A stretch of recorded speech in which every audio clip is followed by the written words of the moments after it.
السلام علیکم. سفالگر by Bushra Saeed, episode 10. اگلے روز الگ صبح اس نے رائن کو جگا کر مطلع کیا کہ وہ اس کی کار لے کر جا رہا ہے.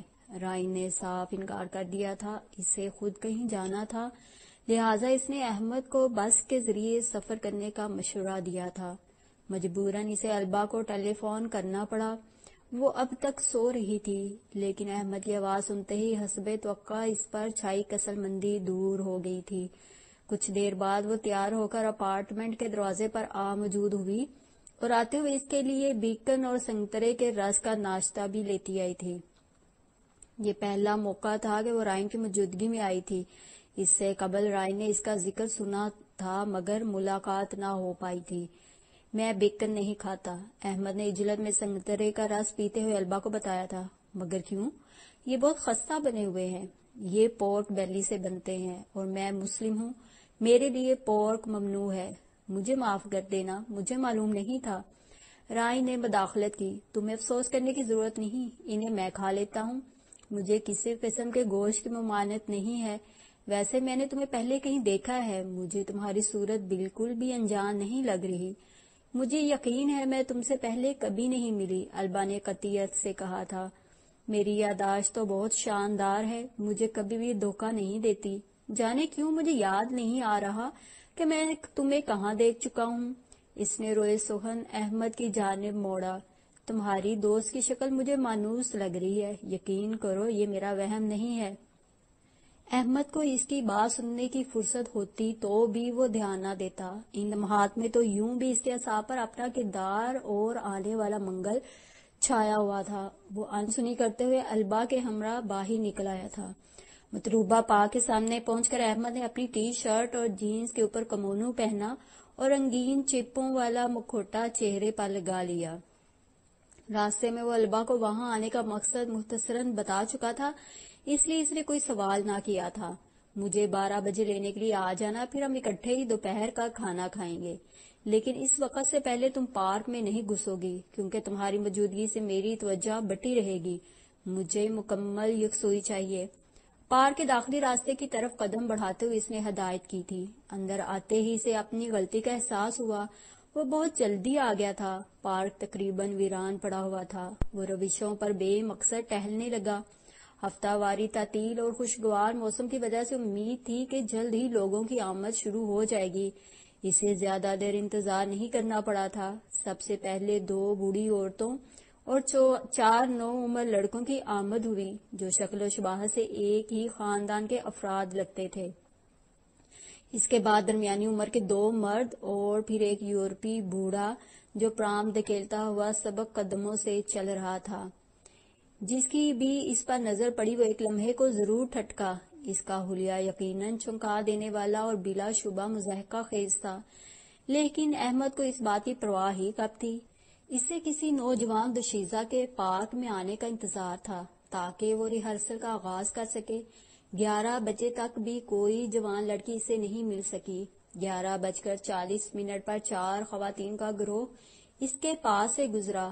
وہ سب پختہ عمر کی عورتیں تھیں. ان میں سے کوئی ایک بھی ٹیمپٹیشن کی میٹلڈا کی طرح خوبصورت اور نوخیز نہیں تھی. 11:55 پر جب وہ اگلے دن دوبارہ پارک میں آنے کا تہیہ کر کے وہاں سے جانے لگا تو اسے ارغوانی پھولوں کے تختے سے خم کھا کر نکلتی روش سے پگ پگ چلتی وہ لڑکی دکھائی دی تھی. اس کی پوچھ احمد کی جانب تھی اور اسے معلوم نہیں تھا کہ وہ میٹلڈا جیسی حسین تھی یا نہیں، لیکن اس کے مل جانے سے اتنا ضرور ہوا تھا کہ اس کا دن رائے گاں جانے سے محفوظ ہو گیا تھا. اس نے اپنے پلیٹ فارم جوتوں کو رانوں کی طاقت کے ساتھ پتھریلی روش سے ٹکراتے ہوئے دمک اٹھانے والی چال اختیار کی اور لڑکی کے نزدیک پہنچ کر اسے پکارا. کارا. وہ ایک خوبصورت اور کھوئی ہوئی سی لڑکی تھی جو چہرے مہرے سے جنوبی ایشیا کی لگتی تھی. وہ اس کے بالکل قریب ہو گیا اور ہاتھ میں تھاما ہوا کاسنی پھول اس کی طرف بڑھاتے ہوئے گمبھیر لہجے میں بولا، کارا میا وینی ال پارکو دی دومانی. چند لمحے حیرانی سے اسے دیکھتے رہنے کے بعد لڑکی نے پھول لے لیا تھا. احمد کو یقین تھا کہ وہ جملے کے مفہوم سے نا آشنا تھی، لیکن یہ اس کا مسئلہ نہیں تھا۔ پھول اسے دینے کے بعد وہ رکے بغیر آرائشی پودوں کے قطار کی جانب قدم اٹھانے لگا تھا۔ پیچھے دیکھے بنا بھی اسے احساس تھا کہ لڑکی اسی مقام پر رک کر اسے جاتے ہوئے دیکھ رہی تھی۔ پیر کے دن وہ بس کے ذریعے اسی پارک میں آیا اور وہ دن نکلنے کے بعد آیا تھا۔ البا اس کے ارادے سے باخبر تھی۔ وہ 2 بجے سے واپس لے جانے کے لیے آنے والی تھی۔ اس روز صورتحال گزشتہ دن سے یکسر برعکس تھی۔ دوپہر ہونے تک اس نے کمونو میں موجود 5 پھول وہی مخصوص جملہ بولتے ہوئے مختلف لڑکیوں کو دیے تھے۔ ایک پیلے چہرے والی بیزار لڑکی نے اسے گالی بھی دی تھی، لیکن اس نے کوئی احتجاج کیے بنا اگلی لڑکی کی تلاش شروع کر دی تھی۔ جب وہ اپنی مشق سے مطمئن ہونے کے بعد خاموشی سے کھڑا البا کی آمد کا انتظار کر رہا تھا تو پاکستان سے آئی ہوئی پرنیا آئزک نے اسے مخاطب کیا۔ وہ اسی سے ملنے پارک میں آئی تھی۔ احمد حیران رہ گیا تھا۔ اسے بالکل یاد نہیں تھا کہ ماضی میں ان کی ملاقات ہو چکی ہے۔ پھر پرنیا کی باتوں سے اسے معلوم ہوا کہ گزشتہ دن جس لڑکی کو اس نے گلوکسینیا کا پھول تھمایا تھا وہ پرنیا ہی تھی۔ اسے یہ اتفاق خوب لگا تھا۔ پیڑوں کے سبز سائے میں نرم گھاس پر بیٹھ کر اس نے پرنیا کے ساتھ بہت ساری باتیں کی تھیں۔ احمد نے کئی حسین لڑکیاں دیکھ رکھی تھیں، مگر پرنیا میں کوئی ایسی خاصیت تھی جو ان سب لڑکیوں میں انکار تھی۔ وہ ہاتھی دان سے ترشے ہوئے بت کی طرح بے داغ اور دلکش تھی۔ اس کی آنکھوں کی پتلیاں گل گندم کی پتیوں کے رنگ کی تھیں۔ جب آنکھوں کی سطح پر تیرتی نمی دھوپ کے عکس سے چمکتی تو گمان ہوتا گویا نیلگون سنگریزے اتھلے پانی میں ڈوبے ہوں۔ ہنسنے کی خاطر مرطوب ہونٹوں کو کھولتی تو نارنگی کی پھانگ سادہانہ واہ ہو جاتا۔ ماتھا چندرما، ابرو محراب دار، گردن راج ہنسنی سی، ہاتھ کنول روپی، ہر ادا کے سنگ وہ نیا بہروپ برتی۔ کسی دم برفانی صبح ایسی سفید، کبھی شہد آشام کی شگوفوں جیسی، تو کبھی پگھلا ہوا سونا۔ احمد نے کسی ایک جسم کو اتنے رنگ بدلتے کبھی نہیں دیکھا تھا، لیکن خوب روئی کے ساتھ جو تفاخر ملزوم ہوتا ہے وہ پرنیا میں ناپید تھا۔ وہ جیسے اپنے حسن سے کلی طور پر بے خبر تھی۔ وہ سادگی اور دھیمے پن سے کلام کرتی تھی۔ اس کی باتوں میں پیچیدگی تھی اور نہ آواز میں بناوٹ۔ وہ سمندر کے انچھوئے پانیوں کے مثل تھی جہاں سے کسی جہاں راہ کا گزر نہ ہوا تھا۔ اس کی میت میں وقت بیتنے کا احساس تک نہ ہوا۔ پھر البا نے آ کر جلدی مچا دی۔ رخصت ہوتے سمے سے پرنیا کا ٹیلی فون نمبر اور پتہ معلوم کرنا یاد نہ رہا۔ بعد میں وہ اس غفلت پر بہت پچھتایا تھا۔ اگر اس کا ذہن آنے والے کل میں الجھا ہوا نہ ہوتا تو وہ کبھی یہ بات فراموش نہ کرتا۔ غنیمت تھا کہ باتوں باتوں میں اس نے پرنیا کی ہتھیلی پر قلم سے اپنا نام اور ٹیلی فون نمبر لکھ دیا تھا۔ وہ پر امید تھا کہ پرنیا اس سے رابطہ ضرور کرے گی۔ پیر کی تمام رات اس نے جاگتے ہوئے کروٹیں بدل کر اور بے چینی کے لذت بھرے احساس کے ساتھ گزاری۔ صبح بستر سے اٹھ کر طبیعت کے بوجھل پن کو زائل کرنے کی خاطر اس نے بلیک کافی پی اور رائن سے کار لے جانے کی اجازت مانگی۔ ٹھیک ہے، لے جاؤ، اس نے دماغی لے کر باہیں پھیلائیں، لیکن مجھے کتنا وقت لگے گا کوئی اندازہ نہیں ہے۔ 6 سے 8 گھنٹے بھی صرف ہو سکتے ہیں، تم تو اچھی طرح سمجھتے ہو۔ رائن جانے کس سوچ میں گم تھا۔ خلاف عادت اس نے کچھ بھی کہے بنا محض سر ہلا کر کروٹ بدلی۔ ساؤنڈ اسٹیج نمبر 5 پر پہنچ کر اسے کسی انہونی کا احساس ہوا تھا۔ اسسٹنٹ ڈائریکٹر کے بقول اسے اپنا مکالمہ ہیلوئین پارٹی کے موقع پر ادا کرنا تھا، اور سیٹ اس وقت ہیلوئین پارٹی کے لیے سجے ہوئے ایک ڈرائنگ روم کا منظر ہی پیش کر رہا تھا، مگر کچھ لوگ تیزی سے اس منظر کو بگاڑنے میں مصروف تھے۔ بڑی موم بتیاں، جیک او لینٹرنز، آرائشی جھالریں، ہیبت ناک مکھوٹے، سب چیزیں سرا سے سمیٹی جا رہی تھیں اور اس ڈرائنگ روم کو اسپتال کے کمرے میں ڈالنے کی تیاریاں تھی۔ کیا اسے آنے میں تاخیر ہو گئی تھی؟ گھڑی کی سوئیوں نے تردید کر دی۔ ابھی 10 بجنے میں 25 منٹ باقی تھے۔ وہ بے یقینی سے سیٹ کی حیت کو بدلتے ہوئے دیکھتا رہا۔ پھر اس نے اسسٹنٹ ڈائریکٹر کو ڈھونڈنے کی کوشش کی تھی۔ وہ اسے ایک لائٹنگ ٹیکنیشین کے ساتھ بگڑے تیوروں سے بات کرتا ہوا ملا تھا۔ اسے متوجہ کرنے کی خاطر احمد کو کافی تردد کرنا پڑا۔ میں ایڈم گرانٹ ہوں۔ تو اس کی آنکھوں میں شناسائی کی کوئی رمق نہ تھی۔ تم نے مجھے 10 بجے آنے کے لیے کہا تھا، قاتل کے کردار کے لیے۔ وہ ذرا سا چونکا۔ یقیناً اسے یاد آ گیا تھا، لیکن جواب دینے کے بجائے وہ دوبارہ ٹیکنیشین سے الجھنے لگا۔ کیا شیڈول تبدیل ہو گیا ہے؟ اس نے کسی آس کے تحت پوچھا۔ میں مصروف ہوں، پریشان مت کرو، اسے دیکھے بغیر وہ بولا۔ اگر شیڈول میں کوئی رد و بدل ہوا ہے تو مجھے مطلع کرنا تمہاری ذمہ داری تھی۔ اس نے حتی المقدور لہجے کو مہذب رکھنے کی صحیح کی۔ اسسٹنٹ ڈائریکٹر جسم کا بوجھ ایک پاؤں سے دوسرے پاؤں پر منتقل کرتے ہوئے اس کی جانب مڑا۔ میری ذمہ داریوں کے متعلق مجھے مت بتاؤ، میں نے ایڈی کو بتا دیا تھا۔ احمد کو خیال آیا کہ ان کے ٹیلی فون کا تار ایک مقام پر خاصا مخدوش تھا اور اکثر اس کے یا رائن کے پیروں میں الجھ کر ٹوٹ جاتا تھا۔ شاید رات کو بھی ایسا ہی ہوا ہوگا۔ ایڈی بلیک ویل نے اسے اطلاع دینے کی ناکام کوشش کی ہوگی۔ میں معذرت چاہتا ہوں، میرا اپارٹمنٹ کا ٹیلی فون خراب ہے، تو اب میں دوبارہ کب آؤں؟ اب تمہاری ضرورت نہیں رہی۔ اس کا دل ڈوب کر ابھرا اور گلا سوکھنے لگا۔ لیکن میں اس کردار کے لیے موزوں ہوں، میں نے اپنے طور پر بہت مشق کی ہے۔ ہم نے معمولی سی تبدیلی کا فیصلہ کیا ہے، قاتل کا کردار کہانی سے نکال دیا گیا ہے۔ پھر وہ اسے ٹیکٹیشن پر برسنے لگا۔ احمد کا کیریئر شروع ہونے سے پہلے ہی ختم ہو گیا تھا۔ اپارٹمنٹ کا دروازہ کھولتے ہی اسے شبہ ہوا کہ وہ کسی غلط جگہ پر آ گیا تھا۔ سب سے پہلے اسے جس شے کی عدم موجودگی کا احساس ہوا وہ رائن کا بیڈ تھا۔ پھر اس نے ٹیلی ویژن سیٹ کو بھی غائب پایا۔ داغدار میز جس کی درازیں اٹکتی رہتی تھیں، جھولنے والی کرسی، کالا چرمی کاؤچ، ہرے لیمپ شیڈ والا لیمپ جسے وہ رات کو سوتے وقت جلاتے تھے، وارڈروب کے پہلو میں لگی فریم شدہ سیاہ سفید تصویر جس میں رائن کاؤ بوائے آؤٹ فٹ میں ہاؤس اسکول کے دوسرے لڑکوں کے ساتھ گریفن کے دیو ہیکل مجسمے کے سامنے کھڑا تھا۔ وہ سب معدوم ہو چکا تھا۔ کمرہ خالی تھا بجز ٹیلی فون اور عقبی کھڑکی سے ذرا ہٹ کر بچھے ہوئے احمد کے میٹرس کے۔ وہ وارڈروب کے پٹ کھول کر دیکھنے لگا۔ رائن کے تمام کپڑے سمیت اس کے درجن بھر موزوں کے اب وہاں نہیں تھے، لیکن اس کے اپنے کپڑے موجود تھے۔ باتھ روم کا بھی یہی احوال تھا۔ رائن کی تمام اشیاء وہاں سے ہٹائی جا چکی تھیں۔ شاید رائن کو اچانک کہیں جانا پڑا تھا، لیکن اسے تمام سامان ساتھ لے جانے کی کیا ضرورت تھی؟ اور وہ اس کے نام کوئی پیغام بھی چھوڑ کر نہیں گیا تھا۔ ایسی کیا آفت آن پڑی تھی؟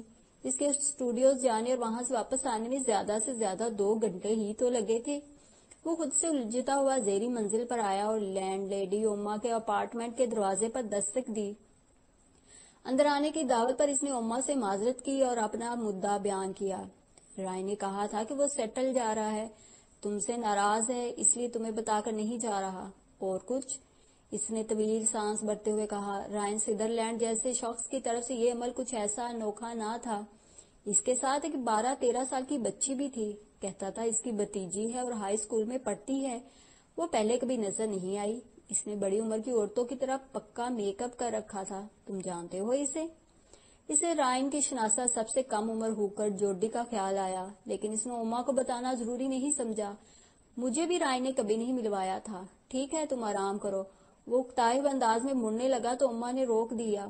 اب تم اکیلے ہی رہو گے تو پچھلے ماہ کا کرایہ واجب الادا ہے۔ میں ابھی تقاضا نہ کرتی مگر کیا کروں، اخراجات بڑھتے ہی جا رہے ہیں۔ میرا بڑا بیٹا اب کالج میں داخلہ لینے والا ہے، چھوٹے دونوں بھی سینئر ہائی اسکول۔ اس نے اوما کی بات کاٹ دی۔ میں تو ہر ماہ باقاعدگی سے رائن کو کرائے کی رقم دیتا رہا ہوں۔ اس نے مجھ سے چھپایا نہیں۔ مجھے پتا ہے کہ اسی بات پر تم دونوں کے بیچ غلط فہمی پیدا ہوئی کہ وہ رقم اس نے تم سے پوچھے بنا اپنی ضروریات پر استعمال کر لی تھی۔ وہ ایسا ہی لاپرواہ ہے۔ اس نے کہا کہ وہاں پہنچ کر تمہارا قرض لوٹا دے گا۔ اگر اسے جلدی جانے کی اس قدر مجبوری نہ ہوتی تو میں کرائے کی رقم کا تصفیہ کیے بغیر اسے کبھی جانے نہ دیتی۔ اس کی ماں کو ہڈیوں کا کینسر ہے اور اس بیچاری کی دیکھ بھال کرنے والا کوئی بھی نہیں۔ احمد کو علم تھا کہ رائن کی ماں کچھ سال قبل ہیلس کچن میں اسی فارم ہاؤس میں مری تھی جہاں اس کے دونوں بڑے بھائی کام کرتے تھے، اور اس کی ہلاکت کی وجہ نمونیا تھی۔ لیکن رائن سے اور کیا توقع کی جا سکتی تھی؟ اوما کچھ دیر کے لیے اندر غائب ہوئی اور ایک نارنجی پرسیمن لا کر اس کے ہاتھ میں تھما دیا۔ وہ اب تک منہ کھولے وہیں کھڑا تھا۔ یہ تمہارے لیے، میں تمہیں رائن کی نسبت زیادہ پسند کرتی ہوں۔ تمہیں احساس ذمہ داری ہے تو میں امید رکھوں کہ تم جلد ہی کرایہ ادا کر دو گے۔ وہ خاموشی سے پلٹ گیا تھا۔ اسے ایک معمہ حل نہیں ہو پا رہا تھا۔ اگر رائن کسی دوسری ریاست میں مستقل رہائش کے ارادے سے گیا تھا تو وہ اپنی کار اس کے پاس کیوں چھوڑ گیا تھا؟ کچھ خیال آنے پر وہ تیز قدموں سے اپارٹمنٹ میں واپس آیا اور باتھ روم میں گھس کر لکڑی کی کیبنٹ کھولی۔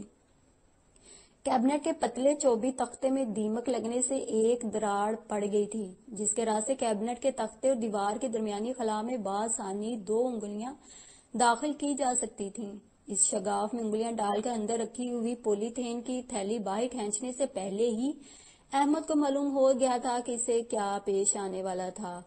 جس تھیلی میں وہ پچھلے 18 ماہ سے رقم جمع کر رہا تھا، جسے گزرے ہوئے اتوار کو اس نے دانت برش کرنے کے دوران یہیں کھڑے ہو کر گینا تھا، تو اس کی مالیت $657 تھی، جو اس نے سیکنڈ ہینڈ کار خریدنے کے لیے چھوٹی چھوٹی ضرورتوں کو پسے پشت ڈال کر اکٹھی کی تھی۔ وہ اپنی کاہلی کی وجہ سے اس رقم کو بینک میں رکھوانے کے بجائے اس تاریک سوراخ میں رکھتا رہا تھا۔ اس وقت پولی تھین کی اسی تھیلی میں ایک رکے کے سوا کچھ نہ تھا۔ اس نے کانپتے ہاتھ میں کاغذ کا پرزہ تھام کر دھندلی آنکھوں سے اسے پڑھنے کی کوشش کی۔ مجھ پر انکشاف ہوا ہے کہ مجھے سچی محبت ہو گئی ہے۔ میں اپنی جوڈی فوسٹر کے ساتھ نئی زندگی کی شروعات کرنے میکسیکن بارڈر کے پار جا رہا ہوں۔ وہاں قوانین اتنے سخت نہیں ہیں۔ کیلیفورنیا میں جوڈی سے شادی کرنے کے لیے مجھے کم از کم 5-6 سال اور انتظار کرنا پڑتا۔ محبت کا ایک ایک پل قیمتی ہوتا ہے، اسے واحد قوانین کی بینٹ نہیں چڑھایا جا سکتا۔ میں اپنی سوئنگر تمہارے ہاتھ بیچ رہا ہوں، تمہیں اس کی مجھ سے زیادہ ضرورت ہے۔ تم میرے بہت ہی عزیز دوست ہو، مجھے تمہارے مسائل کا پورا احساس ہے۔ میں میکسیکو جا کر وہاں سے تمہیں اپنی اور جوڈی کی خیریت سے آگاہ کر دوں گا۔ نیچے جوڈی میری منتظر ہے، آج اس نے میکسی پہن رکھی ہے اور کیا قیامت ڈھا رہی ہے، بیان سے باہر ہے۔ تمہاری کامیابیوں کے لیے ہمیشہ دعا گو، تمہارا روم میٹ آر سدرلینڈ۔ احمد کو ہتھیلی اور انگلیوں میں چپچپاہٹ کا احساس ہوا تو اس نے چونک کر اپنا ہاتھ دیکھا۔ مٹھی میں دبے پرسمر کی نارنجی کھال پھٹ گئی تھی اور چیپ دار گودا رسنے لگا تھا۔ اس نے ہمیشہ میرے ساتھ برا کیا، میں برداشت کرتا رہا، شاید اس لیے کہ برداشت کرنے کے سوا میرے پاس کوئی دوسرا راستہ نہیں تھا، یا شاید اس لیے کہ میں اسے اپنا دوست سمجھتا تھا۔ قریباً 7 سال ہو گئے ہمیں اکٹھے رہتے ہوئے۔ اتنا عرصہ بہت ہوتا ہے ایک چھت کے نیچے رہنے والے 2 انسانوں میں ہمدردی اور انسیت کا تعلق قائم کرنے کے لیے، پر وہ انسان تھا ہی کب؟ فلتھی پگ، ناپاک سور۔ احمد کے پاؤں البا کی گود میں دھرے تھے اور صوفے کے ہتھے پر سے گردن ڈھلکائے وہ پچھلی دیوار کو نیچے سے اوپر کی سمت گھو رہا تھا۔ خاصی دیر سے سر لٹکانے کے باعث اس کی آنکھوں میں خفیف سی سرخی در آئی تھی۔ البا اس کے پیروں کی انگلیوں کو نرمی سے سہلا رہی تھی۔ وہ کل سے البا کی طرف ہی تھا، وہ شروع سے ہی میرا استحصال کرتا آ رہا تھا۔ میں نے کیوں اسے اجازت دی؟ سب میری غلطی ہے، مجھے لوگوں کی پہچان نہیں ہے، میں ہر کسی پر اعتبار کر لیتا ہوں، میں الو کا پٹھا ہوں۔ اس کی کار جب میری کار ہے، وہ تمسخر سے ہنسا، لوہے کا نکارا پنجر ہے، سال میں 6 مہینے تو ورکشاپ میں رہتی ہے، اس کا میں کیا کروں؟ جانے کب سے مجھے دھوکہ دینے کا منصوبہ اس کے شاطر دماغ میں چل رہا تھا۔ اس وقت وہ ہنس رہا ہوگا مجھ پر اور میں یہاں اپنی بے بسی کا رونا رو رہا ہوں۔ لعنت ہے میری بے چارگی پر، بلز کی ادائیگی میں کہاں سے کروں؟ 6 ماہ کے کرائے کے لیے رقم کہاں سے لاؤں؟ میرے پاس اتنی رقم بھی نہیں ہے کہ میں کوئی اچھا سریع الاثر زہر خرید کر کھا سکوں۔ مجھے باہر کی ملازمت سے نفرت ہے، مجھے اپنے آپ سے نفرت ہے، مجھے زندگی سے نفرت ہے۔ البا کی انگلیاں کے پنجوں کے درمیانی خلا میں آہستگی سے حرکت کر رہی تھیں۔ کاش میں تمہیں کچھ رقم دے سکتی، لیکن میں نے… احمد نے تلخی سے اس کی بات کاٹی۔ تمہیں سنانے کا مطلب یہ نہیں ہے کہ میں تم سے کچھ مانگ رہا ہوں۔ اجنبیوں جیسی بات مت کرو، تم مجھے چوٹ پہنچا رہے ہو، میرا جو کچھ ہے سب تمہارا ہے۔ دراصل میں نے وارڈز میں ایک اپارٹمنٹ خریدا ہے اور جتنی بھی رقم میرے پاس جمع تھی وہ ڈاؤن پیمنٹ میں چلی گئی۔ چھوٹا سا اپارٹمنٹ ہے 2 کمروں کا، اسے خریدنے کی متحمل نہیں تھی میں، لیکن تم سے مل کر اپنی گھر کی ضرورت محسوس ہونے لگی تھی۔ ہم دونوں اس میں منتقل ہو جائیں گے تو مسائل کچھ کم ہو جائیں گے۔ صوفیہ نیند سے جا کر رونے لگی تھی۔ احمد نے اس کے کوٹ کی جانب دیکھنے کی کوشش کی تھی، مگر اس زاویے سے پچھلی دیوار، اس کے ایک گوشے میں نصب باتھ روم کا دروازہ اور چھت کے کچھ حصے کے سوا باقی کمرہ اس کی آنکھوں سے اوجھل تھا۔ میں اس میں کیوں رہوں؟ وہ تمہارا اپارٹمنٹ ہے، تمہارا اور صوفیہ کا۔ تم اس میں نہیں آؤ گے تو وہ اپارٹمنٹ ہوگا، تمہارے آنے سے وہ گھر بن جائے گا۔ اس نے پیروں کے انگوٹھوں پر البا کے بالوں کا لمس محسوس کیا۔ میں نے گھر خریدا ہے، اپارٹمنٹ نہیں۔ میرے رہنے کے لیے تو یہ کمرہ ہی کافی ہے۔ وارڈز میں کیوں لیا؟ اور جگہوں پر بھی کوشش کی تھی پر وہ پہنچ سے باہر تھی. وہ اتنی بھی بری جگہ نہیں ہے جتنی میڈیا نے بنا دی ہے. وارس میں سیاہ فام آبادی کی اکثریت تھی اور جرائم کی شرح اس قدر زیادہ تھی کہ اس علاقے کا نام سنتے ہی یغما گری، قتل عصمت دری جیسی سنگین وارداتیں ذہن میں لہرانے لگی تھیں. میڈیا میں وارس کو ایک مثالی حیثیت حاصل تھی، لیکن لاس اینجلس کے بیشتر نیبرہڈز کے مقابلے میں یہاں رہائش اور ضروریات زندگی کی قیمت خاصی کم تھی. صوفیہ کے رونے میں شدت آ رہی تھی. وہ پھیپھڑوں کی پوری طاقت صرف کر کے چلا رہی تھی. شاید اسے بھوک لگی ہے. اتنی بری طرح کیوں رو رہی ہے؟ دیکھو اسے. اس کے رونے کی کوئی خاص وجہ نہیں ہوتی. اس کا جب جی چاہے رونے لگتی ہے. تم پریشان مت ہو، وہ ٹھیک ہے. تمہارا دل نہیں مانتا تو میں ایلون کو فون کر کے تمہاری طرف سے معذرت کر لیتی ہوں. آج رات تم باہر مت جاؤ. میں تمہارے لیے خود کھانا پکاؤں گی، جو بھی تمہیں پسند ہو. اس نے البا کے سرد ہونٹوں کو اپنے تلووں پر سے سرکتے ہوئے پایا. اس نے ٹانگیں سمیٹ لی اور اٹھ کر بیٹھ گیا. البا عجیب سی نظروں سے اسے دیکھ رہی تھی. تمہیں پتا ہے تم میری زندگی میں پیش آنے والا واحد اچھا واقعہ ہو. میں تمہیں کبھی کھونا نہیں چاہتی. صوفیہ کی بری کانوں میں گھستی ہوئی چیخیں اسے پریشان کر رہی تھیں. اس نے کھڑکی کے قریب پڑے کوٹ کی طرف دیکھا جہاں ایک میلے کپڑے پر لیٹی صوفیہ دونوں ہاتھوں کی مٹھیاں بنائے انہیں اپنے گالوں سے ٹکراتے ہوئے منہ کی طرف لے جانے میں کوشاں تھی. اس کا رنگ غیر معمولی حد تک سرخ ہو رہا تھا اور ہونٹ کسی قدر نیلگوں لگتے تھے. مجھے معلوم نہیں تھا اتنے چھوٹے بچے بھی آنسوؤں کے ساتھ رو سکتے ہیں. مجھے تو صوفیہ بیمار نظر آتی ہے. وہ کتنی تیزی سے سانس لے رہی ہے. البا نے جیسے سنا ہی نہ ہو. تمہارے مسائل کا ایک فوری حل ہے. تمہیں لورکا سے ملوا دوں تو وہ یقیناً تمہیں پسند کرے گا. وہ ان دنوں ہالی ووڈ آیا ہوا ہے. ہم کل ہی اس سے ملنے چلے جائیں گے. لورکا کون ہے؟ وہ فوٹوگرافر ہے. ایک میگزین کے لیے کام کرتا ہے. وہ اپنے ماڈلز کو اچھا معاوضہ دیتا ہے. تم کہو تو میں ابھی ٹیلی فون پر اس سے تمہاری ملاقات کا وقت طے کر لیتی ہوں. وہ اٹھتے ہوئے بولی. احمد کو بھلا کیا اعتراض ہو سکتا تھا؟ لورکا کو دیکھ کر احمد کو لگا کہ وہ چہرہ کسی عورت کے شانوں پر ہونا چاہیے تھا. اس کی 2 تھوڑیاں تھیں اور کنپٹیاں اندر کو دبی ہوئی تھیں. ناشپاتی کے مانند ماتھے سے گالوں کی سمت چہرہ پھیلتا چلا جاتا تھا. اس کا استقبال کرتے ہوئے اٹھ کر اس نے البا کے دونوں گال چومے اور گلے سے لگایا. احمد کو بھی اسی طریقے سے ملا تھا. میری پیاری ہیلینا، اتنے دنوں بعد تم نے شکل دکھائی. میں تمہیں بہت یاد کرتا تھا. البا کو ہیلینا کہنے پر احمد نے الجھن زدہ نظروں سے ان دونوں کو باری باری دیکھا تھا. یہ میرا اسکرین کا نام ہے، البا نے وضاحت کی. کیا پیو گے؟ تمہاری پسند تو مجھے معلوم ہے. تمہارے دوست کے لیے کیا منگواؤں؟ اس کی تھوڑی تلے اضافی گوشت بیل کے گلتھے کی مانند لٹکا تھا اور بات کرتے ہوئے وہ جھولنے لگتا تھا. پہلے تو احمد نے رسمن انکار کیا، لیکن پھر لورکا کے اصرار پر مارٹینی کا آرڈر دے دیا. کچھ دیر میں ان کے گلاس سامنے آ گئے تو وہ مشروب کے گھونٹ لیتے ہوئے بات کرنے لگے. لورکا کی چمکتی ہوئی چھوٹی چھوٹی آنکھیں مسلسل احمد پر جمی تھیں. تم نے صحیح کہا تھا. تمہارا دوست بہت خوبصورت ہے ہیلینا. میرا تجربہ مجھے بتا رہا ہے کہ میں اس آدمی سے مل رہا ہوں جو مستقبل قریب میں میرا پسندیدہ ماڈل بننے والا ہے. اب دیکھنا یہ ہے کہ کیمرہ بھی مجھ سے متفق ہے یا نہیں. احمد کو ایک بوجھ اپنے کندھوں سے ہٹتا ہوا محسوس ہوا. لورکا سے ملاقات سے قبل وہ اندیشوں میں گرا ہوا تھا. اسے اپنے فوٹوجینک ہونے کے متعلق کوئی شک نہیں تھا. بس یہ فکر لاحق تھی کہ اس کا چہرہ لورکا کی مانگ سے مطابقت رکھتا ہو. ہیلینا نے جب سے فلموں میں کام شروع کیا ہے اپنے لورکا کو تو بھول ہی گئی ہے. مانتا ہوں ہم اتنا معاوضہ نہیں دیتے جتنا فلموں میں ملتا ہے، مگر اپنے پرانے دوستوں کو فراموش کرنا شریف لوگوں کا شیوا نہیں. تمہیں تو علم ہے 1 سال سے زیادہ عرصہ ہو گیا میں نے کچھ بھی نہیں کیا. اب تم بلاؤ گے تو میں ضرور آؤں گی. البا نے اس کے لجے ہاتھ پر اپنا ہاتھ رکھتے ہوئے کہا. بہت بے وقوف ہو تم. اپنے ساتھ تم نے یہ اچھا نہیں کیا. وہ تمہاری بیٹی کیسی ہے؟ ٹھیک ہے.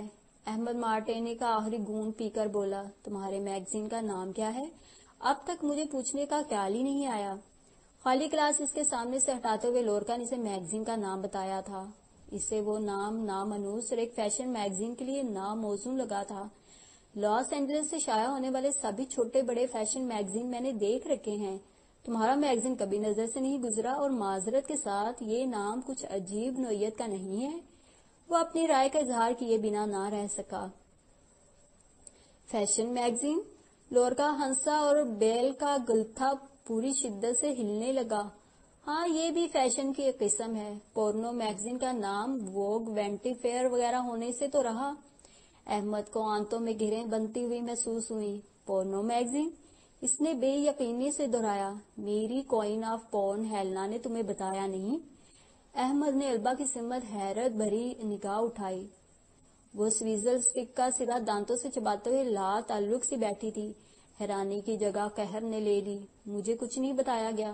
اگر مجھے معلوم ہوتا تو میں نے تم سے ملنے کبھی نہ آتا. میں کسی پورنوگرافک میگزین کے لیے ہرگز ماڈلنگ نہیں کروں گا. کیوں نہیں کرو گے؟ کس بات پر اعتراض ہے تمہیں؟ کسی کاسٹنگ ڈائریکٹر کے علم میں یہ بات آ گئی تو مجھے بلیک بال کر دیا جائے گا. میں اس موضوع پر بات بھی نہیں کرنا چاہتا. وہ کرسی گھسیٹ کر کھڑا ہوا تو لورکا اور البا بھی اس کے ساتھ ہی اٹھ گئے. اب تک تم کتنی فلموں میں اداکاری کے جوہر دکھا چکے ہو؟ لورکا کے سوال کا اس کے پاس کوئی جواب نہیں تھا. شاید البا نے اسے تمام صورتحال سے آگاہ کر دیا تھا. بلیک بال ہونے کے لیے کسی جماعت کا حصہ ہونا ضروری ہے. جب تم ان میں شامل ہی نہیں ہو تو وہ تمہیں الگ کیسے کریں گے؟ تمہارے پاس کچھ سال ہی باقی ہیں. پھر تمہارا جسم تمہیں نفع پہنچانے کے قابل نہیں رہے گا. جب تک کوئی جائیداد پاس ہو اس کی سرمایہ کاری کرنی چاہیے. سوچ کر مجھے بتانا. لورکا نے ایک کارڈ اس کی جیب میں ڈالتے ہوئے اس کی کمر پر ہاتھ پھیرا تو وہ ایک جھٹکے سے دور ہٹ گیا. لورکا نے البا کی طرف معنی خیز نظروں سے دیکھ کر ایک قہقہہ لگایا اور اس کے گردن کے جھولتے ہوئے گوشت میں قریب جنبش پیدا ہوئی. احمد ان دونوں کو چھوڑ کر تیزی سے باہر آ گیا تھا. تمام راستے میں البا اسے مخاطب کرنے کی کوشش کرتی رہی اور شیشے سے باہر جھانکتے ہوئے خاموش بیٹھا رہا. مجھے میرے اپارٹمنٹ پر اتار دو. بالآخر اس کے لبوں سے مختصر جملہ برآمد ہوا. میں تو تمہاری مدد کرنا چاہ رہی تھی. تم اتنے ناراض ہو گئے ہو کہ مجھ سے بات بھی نہیں کر رہے. تمہیں لورکا کے لیے کام نہیں کرنا تو کوئی بات نہیں. تمہیں کوئی مجبور تو نہیں کر رہا. تم ایک پورن آرٹسٹ اور تم نے مجھ سے ذکر تک نہیں کیا. میرے وہم و گمان میں بھی نہیں تھا کہ تم ایسا نیچ کام کر سکتی ہو. کوئی بھی کام نیچ یا اعلیٰ نہیں ہوتا. اس کے لیے ملنے والا معاوضہ کم یا زیادہ ہوتا ہے. میں نے بھی بہت جدوجہد کی مرکزی ادارے میں ملنے کی، مگر وہ نئے آنے والوں کے ساتھ جو سلوک کرتے ہیں تم سے بہتر کون سمجھتا ہے. یہ اتنی بھی بری چیز نہیں ہے. لوگ مصوروں کے لیے نیوڈ پوز کرتے ہیں، کلبوں میں اسٹرپرز ناچتے ہیں. اسے تو کوئی بھی پورنوگرافی نہیں کہتا. اگر وہ آرٹ ہے تو یہ بھی آرٹ ہے. لورکا صرف چند سٹلز کے $200 دے رہا ہے. زیادہ سے زیادہ 2 دن کا کام ہے. تم کچھ دیر تنہائی میں غور تو کرو. میں ہر حال میں تمہارے ساتھ ہوں. میں کبھی تمہارا برا چاہ سکتی ہوں؟ اپنے دل سے پوچھو. البا نے اس کے گھٹنے پر ہاتھ رکھنے کی کوشش کی تھی. احمد نے حقارت سے اس کا ہاتھ جھٹک دیا تھا. پورن سٹار ہیلینا، آئندہ مجھے اپنی شکل نہ دکھانا. تم قابل نفرت ہو. اس دن پر خدا کی لعنت ہو جب میری ملاقات تم سے ہوئی تھی. پورن سٹار، مجھے تم سے نفرت ہے. کپڑے تبدیل کرتے ہوئے اس کے جیب سے لورکا کا کارڈ نکل کر فرش پر گرا تھا. اس نے جھک کر کارڈ اٹھایا، مٹھی میں بینچ کر مسئلہ اور کچرے کی ٹوکری میں اچھال دیا. وہ کار البا کے اپارٹمنٹ پر ہی چھوڑ آیا تھا. وہاں سے لورکا سے ملنے کے لیے وہ دونوں البا کی کار میں گئے تھے. بس کے ذریعے باہر جانے کے ارادے سے وہ نیچے آیا تو البا اب تک وہیں اس کے انتظار میں موجود تھی. اسے کار میں بیٹھنے پر آمادہ کرنے کی خاطر البا کچھ دور تک اس کے قریب آہستہ رفتار سے ڈرائیو کرتے ہوئے اس کی منت سماجت کرتی رہی. مگر اس کے مسلسل دھتکارنے اور انتہائی سخت الفاظ میں انکار کے بعد البا نے اس کا تعاقب ترک کر دیا تھا. وہ کئی بلاک بنا کچھ سوچے سمجھے پیدل چلتا رہا اور جب اس کا گزر ایک ٹیکسی اسٹینڈ کے سامنے سے ہوا تو تھکن سے شل ہوتی ٹانگوں سے عاجز آ کر اس نے ایک ٹیکسی ڈرائیور کو بار کا پتہ بتایا اور پچھلی نشست پر نیم دراز ہو گیا. ٹیکسی میں سفر کرنا بس کی نسبت خاصا مہنگا تھا، مگر پینی پینی بچانے سے کیا حاصل تھا. بار میں عام دنوں کے مقابلے میں زیادہ بھیڑ تھی. وہ بے دلی سے معمول کی کارروائی سے گزرنے لگا. کاکٹیلز، بیئر اور وائن کے گلاس بار سے میزوں کی طرف، وہاں سے واپس بار تک، ایلون کے سامنے دری گلاسوں کی نئی کھیپ لے کر پھر سے میزوں تک. گاہکوں کی جلد بری فرمائشیں، بے ہنگم چیخیں، بونڈی ہنسی، بےہودہ مذاق، بہتی ہوئی باتیں، آنکھوں میں گھستی ہوئی تیز روشنی، الکوہل کی گند، کندھوں پر رکھا باری پتھر سا سر، بیزاری، خوف، تھکن. وہ ان سب سے دور چلا جانا چاہتا تھا. دل کسی ایسی جگہ چھپ کر بیٹھنے پر مائل تھا جہاں کوئی آواز، کوئی روشنی اور کوئی بو اسے چھو نہ پائے. ایلون نے اس کی بے توجہی اور سست روی پر شاید چوتھی یا پانچویں دفعہ اسے ٹوکا تھا کہ وہ پھٹ پڑا۔ میرے بس میں جو ہے وہ کر رہا ہوں۔ سرخ وائن مانگنے والے کو سفید وائن دینا کوئی سنگین جرم نہیں ہے۔ میں انسان ہوں اور مجھ سے بھول ہو سکتی ہے، یہ کوئی ایسی بڑی بات نہیں ہے۔ چند ڈالر دے کر تم نے مجھے خرید نہیں لیا ہے، آئندہ میرے ساتھ اس لہجے میں بات کرنے کی جرات نہ کرنا۔ ایلون نے جواب میں کچھ نہیں کہا تھا۔ ٹرے اٹھا کر احمد کو دیتے ہوئے اس نے کونے والی میز کی سمت اشارہ کیا اور ان دو لڑکیوں کی جانب متوجہ ہو گیا جو مسلسل پین کلر کی گردان کرتے ہوئے شور مچا رہی تھیں۔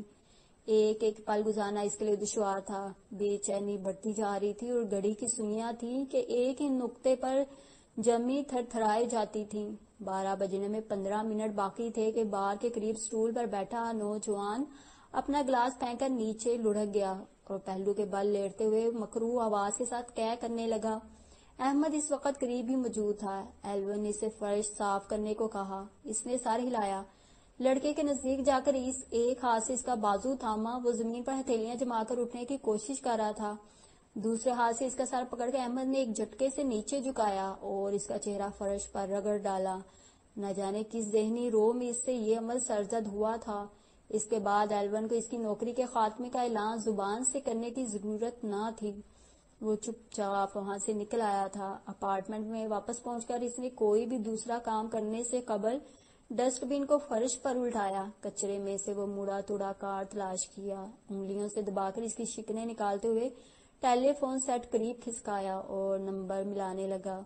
تھوڑی دیر گھنٹی بجنے کے بعد ایک مرد کی غنودہ آواز جس میں نسوانیت والی بندش تھی دوسرے سرے پر سنائی دی۔ لورکا بول رہا ہوں۔ وین نیوز میں سہ روزہ قیام کے دوران البا اور صوفیہ بھی اس کے ہمراہ تھیں۔ وکٹری بلیورڈ پر ایک سابقہ ویئر ہاؤس اور موجودہ اسٹوڈیو میں چند گھنٹے گزارنے کے بعد جب وہ واپس ہالی ووڈ آیا تو شوبز کا اولین قدم اٹھنے کا مرحلہ طے ہو چکا تھا۔ فرق صرف اتنا تھا کہ وہ قدم شوبز نے اس کے جسم پر رکھا تھا اور ویسا ہی نشان چھوڑا تھا جیسے فلمی ستارے گرامنز چائنیز تھیٹر کے سیمنٹ فور کورٹ میں چھوڑتے تھے، کبھی نہ مٹنے والے نقش۔ وہ اس کریڈٹ کو بھلے اپنے پورٹ فولیو کے پہلے ورق پر درج نہیں کر سکتا تھا، لیکن اس کی جیب میں جو $200 تھے انہیں خرچ کرنے میں کوئی رکاوٹ درپیش نہ تھی۔ وہ میٹرس پر چت لیٹا چھت کو ساکت پلکوں کے ساتھ گھور رہا تھا کہ اطلاعی گھنٹی بجی۔ وہ نظروں کا زاویہ تبدیل کیے بنا اسی طرح بے حس و حرکت لیٹا رہا۔ دروازہ کھلا تھا، اگر کسی کو اندر آنا ہوا تو وہ خود ہی آ جائے گا۔ قدموں کی چاپ سے وہ پہچان گیا تھا کہ آنے والی البا تھی۔ وہ کسی بھی شناسا چہرے پر نظر ڈالنے کا حوصلہ خود میں نہیں پاتا تھا۔ اس نے سختی سے آنکھیں بند کر لیں۔ تم کیسے بیماروں کی طرح لیٹے ہو؟ میں بیمار ہوں؟ نہیں، تمہیں کچھ نہیں ہوا، تم بالکل ٹھیک ہو۔ میرے پاس تمہیں یقین دلانے کا کوئی طریقہ نہیں ہے۔ جو کر لیا ہے اس پر پچھتا کر خود کو اذیت مت دو۔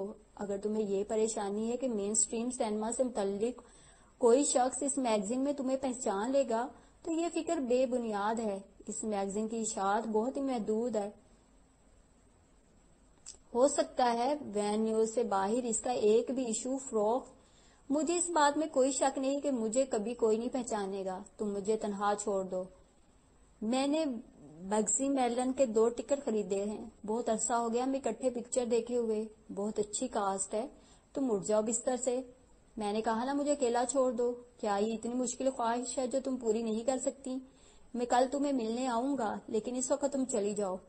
کچھ دیر البا کی طرف سے خاموشی چھائی رہی، پھر وہ لجاجت سے بولی، میں ٹکٹ یہیں چھوڑ کے جا رہی ہوں۔ اگر تمہارا ارادہ بدل جائے تو مجھے فون کر دینا۔ خود کو کبھی تنہا نہ سمجھنا۔ میں کبھی تمہارا ساتھ نہیں چھوڑوں گی۔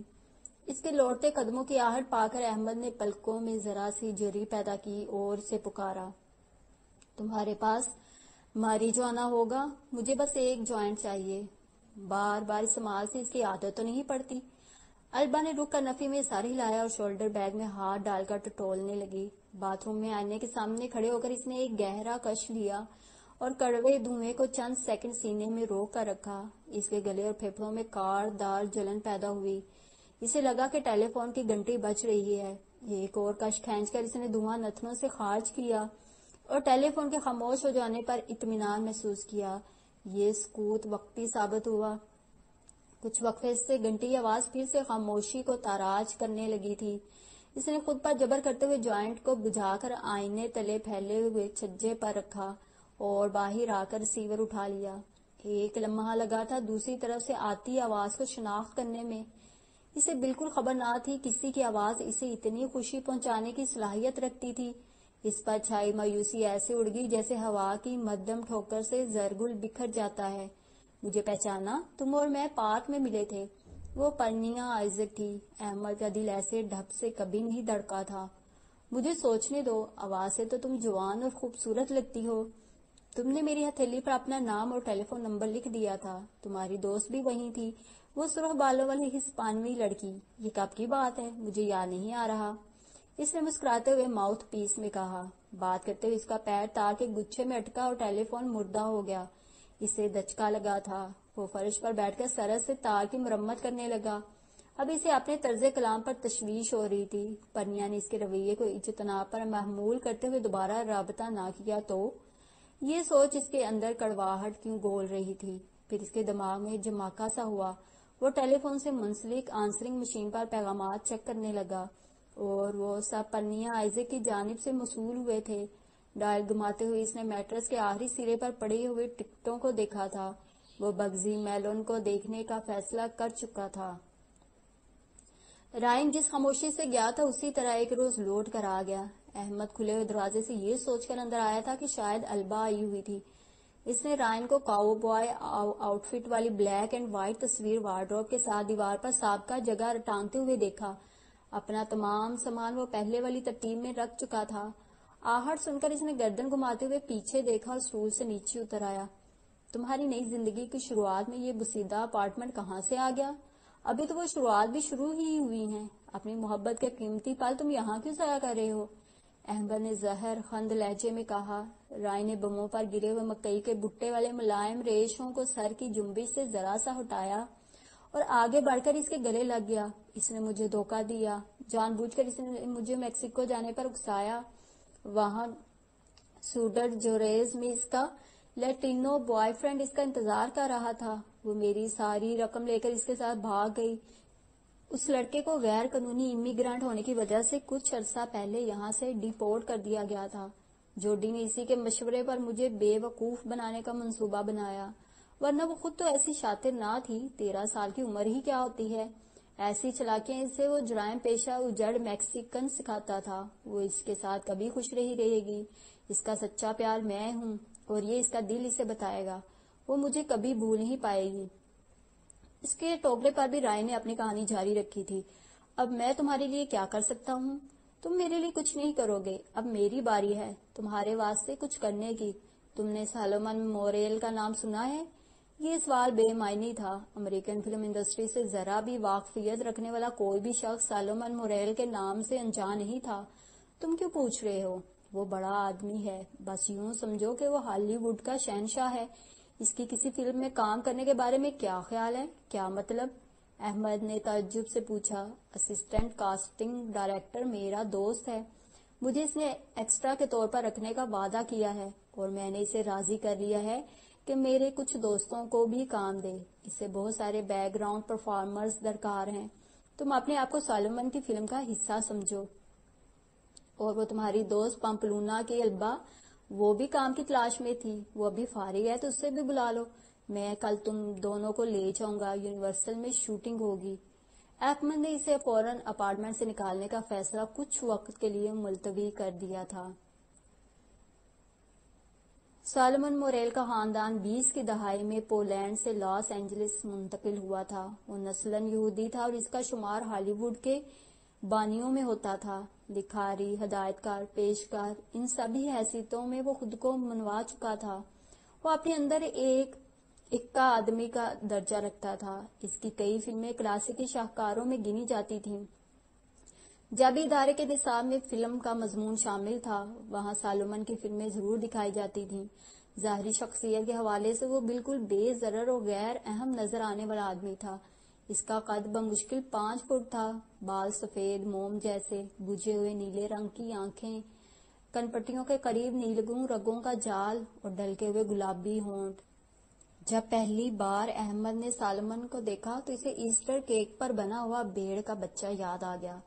اس چھوٹے اور معصوم آدمی سے جن کا واسطہ پڑتا تھا وہ جلد ہی واقف ہو جاتے کہ سالمن گربا مسکین تھا، بظاہر معصوم اور باطن میں گرک باراں دیدہ۔ یوں تو اس کی ذات سے منسوب بہت سی چھوٹی بڑی کہانیاں فلمی حلقوں میں گردش کرتی تھیں، جیسا کہ سب ہی مشاہیر کے ساتھ ہوا کرتا ہے، مگر ایک لفظ جو سالمن کے نام کے ساتھ بکثرت استعمال ہوتا تھا وہ تھا کاملیت پسند۔ مرکزی خیال کی بنت سے لے کر مارکیٹنگ تک وہ فلم کے تمام تخلیقی مراحل کو اپنی نگرانی میں مکمل کرواتا۔ کوئی سین خواہ وہ کتنی ہی معمولی نوعیت کا کیوں نہ ہو، سالمن ذاتی شمولیت کے بنا اسے فلم بند کرنے پر راضی نہ ہوتا۔ اسے مطمئن کرنا ہمیشہ کاسٹ اور کریو کے لیے کڑی آزمائش ثابت ہوتا تھا۔ یہی بے چینی اور عدم اطمینان سالمن کی کامیابی کے پیچھے کار فرما طاقتیں تھیں۔ اس کی سرکردگی میں کام کرنا شوبز کی صفوں میں باعث افتخار گردانا جاتا تھا۔ ان تینوں کو ایک کاکٹیل پارٹی کے طویل سین کے لیے ایکسٹرا لیا گیا تھا۔ البا کاکٹیل ویٹرس تھی، رائن دربان، جبکہ احمد کو ایک پیانو کے سامنے بیٹھنا تھا۔ 5 دن کے لیے انہیں اسی سیٹ پر 8 گھنٹے روزانہ کی شفٹ میں کام کرنا تھا اور کچھ مناظر فلم کے سیکنڈ یونٹ کے ساتھ کسی دوسری جگہ پر فلم بند کیے جانے تھے۔ جب رائن کے دوست اسسٹنٹ کاسٹنگ ڈائریکٹر نے انہیں سائن کر لیا تو سالمن نے خود ان سب سے ملاقات کی تھی۔ احمد نے تمام وقت اسے ہونٹوں کو زبان سے گیلا کرتے اور ننھے ہاتھوں کو کھولتے بند کرتے ہوئے پایا۔ وہ کسی ایسے شخص کی طرح گھبرایا ہوا لگتا تھا جس میں اعتماد کا فقدان ہو۔ اس سے بات کرنے کی شدید خواہش احمد کے دل میں مچلتی تھی۔ اس نے اخباروں میں سالمن کے متعلق اتنا کچھ پڑھ رکھا تھا کہ اسے روبرو پا کر وہ سب باتیں گمان باطل لگنے لگی تھیں۔ وہ اپنی اس خواہش کو عملی جامہ پہنانے سے قاصر تھا۔ اس کی حیثیت ایسی ادنا تھی کہ اسے اپنی مرضی سے کسی کو مخاطب کرنے کے حقوق حاصل نہ تھے۔ جب کیمرے رول کر رہے ہوتے تو ساؤنڈ سٹیج پر یا اس کے آس پاس بولنے کی سختی سے ممانعت تھی۔ جب کبھی وقفہ ہوتا یا ان لوگوں کی سیٹ پر ضرورت نہ ہوتی تو انہیں ساؤنڈ سٹیج سے محفوظ فاصلے پر ہولڈنگ اسپیس میں بھجوا دیا جاتا۔ بلا ضرورت کوئی بھی آپس میں بات کرنے کا مجاز نہ تھا اور ایکسٹراز تو ضرورت کے وقت بھی اس قانون سے مستثنیٰ نہ تھے۔ انہیں خود سے کسی ایکٹر یا کریو کے کسی فرد سے بات چیت شروع کرنے کی اجازت نہ تھی۔ سیٹ پر پہلا دن بغیر کسی ہنگامے کے تمام ہوا۔ وہ اپنی مخصوص جگہ پر بیٹھا خود ترسی میں مبتلا رہا۔ وہ بہت سے عظیم لوگوں کے بیچ ان کے اس قدر قریب ہوتے ہوئے بھی ان سے کوئی تعلق جوڑنے سے محروم تھا۔ اس کی حیثیت بھی سیٹ پر موجود پروپس اور طویل آبنوسی میز پر سجے برتنوں جیسی تھی۔ ان سب اشیاء کی طرح منظر میں اس کی ضرورت تو تھی مگر انفرادی اہمیت کچھ نہ تھی۔ دوسرے دن چائے کے وقفے کے دوران اسٹوڈیو کمسری میں اس نے سالمن کو دیکھا تھا۔ گزشتہ روز اس نے چائے اور لنچ اپنی گرل فرینڈ سمون فاکس مین، جو ایک منجھی ہوئی اداکارہ تھی، کے پرائیویٹ ٹریلر میں منگوایا تھا۔ سمون بھی اس فلم میں ایک اہم کردار نبھا رہی تھی۔ وہ احمد سے صرف چند قدم کی دوری پر موجود تھا۔ اس کے جی میں آئی کہ سالمن کے پاس جا کر کچھ کہے، کچھ بھی، بھلے وہ کوئی معمولی سا فقرہ ہی کیوں نہ ہو۔ وہ اسی ادیڑ بند میں کھویا تھا کہ رائن طباق میں 2 بیگلز اور کافی کے مگ دھرے آ گیا۔